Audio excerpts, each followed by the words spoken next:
Je crois qu'il faut rappeler que le pouvoir économique est le seul vecteur légitime de l'autonomie des femmes. Une fois qu'on a dit ça, on s'aperçoit très rapidement qu'aux tribunes, on n'a pas de rôle modèle pour les femmes, on a encore les hommes.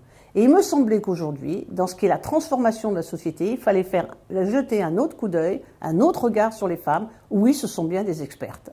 Oui, elles existent. Et dès lors que ça se passe ainsi, alors on engage des réseaux. Premier réseau BPW, parce que justement les Américaines sont très sensibles dans Business Professional Women à cette puissance économique, et la puissance économique s'exprime au niveau des tribunes. Et puis le deuxième réseau tout aussi essentiel, financier, le monde de la banque, le monde de l'assurance. Et puis enfin le troisième réseau, qui est le monde public. Pour la première fois, la France a décidé avec ses femmes du monde public de s'engager, alors que d'habitude elles ont un droit de réserve. Et là, elles s'engagent parce que c'est un phénomène de société, c'est un problème tout court d'image, et elles disent on peut moderniser notre société par cette transformation et par cette présence des femmes. Et le quatrième réseau, la Fédération des femmes administratrices, la loi Copé-Zimmermann, 40% dans les conseils d'administration, elles existent, elles doivent bien être aux tribunes.